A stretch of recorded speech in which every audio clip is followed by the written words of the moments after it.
స్థానిక సంస్థల ఎన్నికలపై త్వరలో కేబినెట్లో చర్చించి నిర్ణయం తీసుకుంటామన్నారు టీపీసీసీ చీఫ్ మహేష్ కుమార్ గౌడ్. 10 ఏళ్లు బీఆర్ఎస్ ప్రభుత్వం తెలంగాణకు రావాల్సిన నీటి హక్కులను పట్టించుకోలేదన్నారు ఆయన. ఇవాళ బనకచర్లపై రాద్ధాంతం చేస్తున్నారని ఆగ్రహం వ్యక్తం చేశారు. బనకచర్ల విషయంలో వెనక్కి తగ్గేది లేదన్నారు టీపీసీసీ చీఫ్ మహేష్ కుమార్ గౌడ్.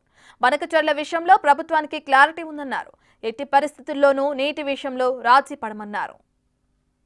ఇవాళ నీటి విషయంలో హరీష్ రావు ఏదో రాద్ధాంతం చేసి వారేదో నీతి మంత్రులను చెప్పుకునే ప్రయత్నం చేస్తూ ఉన్నారు. 10 ఏళ్ళు ప్రభుత్వం ఉన్నటువంటి బీఆర్ఎస్ పార్టీ మనకు రావలసిన 968 టీఎంసీల విషయంలో ఏనాడు పట్టించుకోలే. మనకు రావాల్సిన హక్కుల్ని కాలరాస్తూ వచ్చినారు 10 ఏళ్ళు. అక్కడ ముఖ్యమంత్రి జగన్మోహన్ రెడ్డితో చట్టాపట్టరేసుకొని రావాల్సిన వాటా గురించి ఎప్పుడు కూడా మాట్లాడలే. ఇవాళ ఆంధ్ర ప్రభుత్వం మనం ప్రాజెక్టులు కట్టకుండానే ఈ వాటాని వాడుకుంటారనే ప్రయత్నం చేస్తూ ఉందో దీంట్లో ససేమిరా ఒప్పేది లేదు. ముఖ్యమంత్రి గారికి మాకు స్పష్టత ఉంది. తెలంగాణకి రావాల్సిన నీటి వాటా విషయంలో ఎక్కడ కూడా రాజీ పడేది లేదు.